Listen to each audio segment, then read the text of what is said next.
Hello mga kasarap, isang mapagpalang araw po sa ating lahat. For today's Karinderya serye, kung makikita nyo po ay napakadami naming customer na rider. Actually, hindi talaga sila mga rider. Bali, sila yung mga nasa kabilang umuupa lamang. Sila yung mga company katulad ng CJ Philippines. At saka nagkasabay-sabay lang sila na bumili ng ulam ng mga nakasingle. Merong nag-take out at saka merong mga kumain.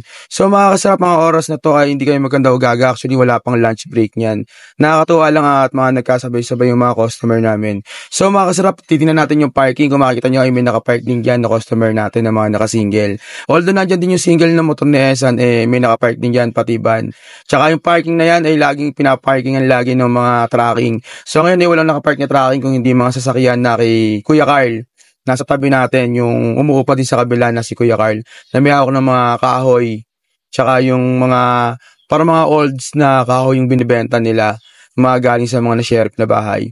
So mga kasarap yan, may mga customer po tayo at yung mga customer natin na yan ay usually ay galing sa iba't ibang company. Yung iba lang ay may mga halo na rider.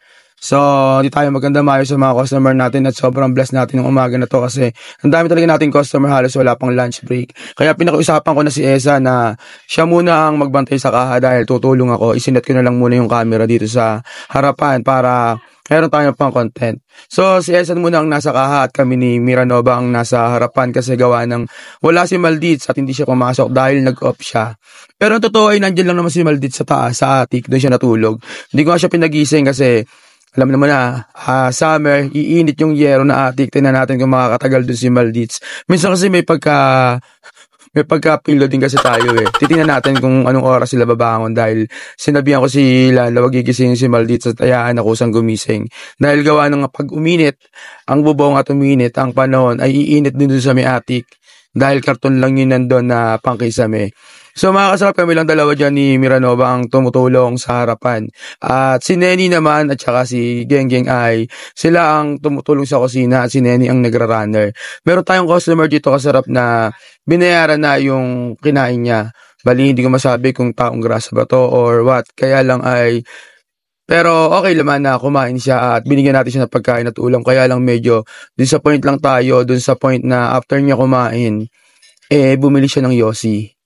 Parang naisip ko lang na yung pangkain na lang, dapat pinangkain na lang niya. Kaya lang ay ibinili pa niya ng Yossi. So, ayun lang, naisip ko lang na parang medyo disappointed lang tayo ng konti dahil sa okay naman na kumain siya ng marami. Kaya lang ay bumili pa rin siya ng sigarilyo.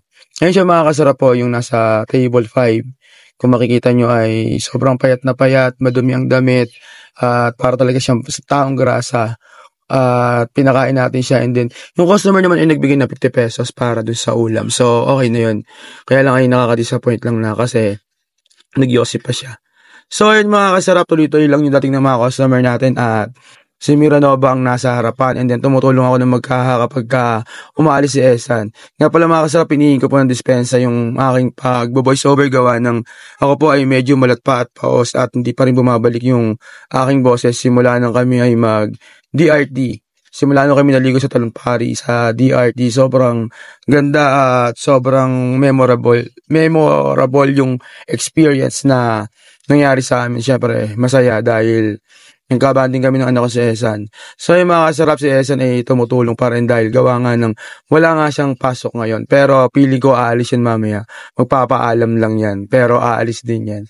So yun lang mga kasarap, maraming po salamat sa patuloy niyo pagtangkilik dito sa Rizan Eatery. Sa lahat ng mga customer namin out there, sa mga biyahero, sa mga tracking, sa mga nasa company, at sa lahat ng mga single, at sa lahat ng mga kabarangay na bumibili dito, maraming salamat.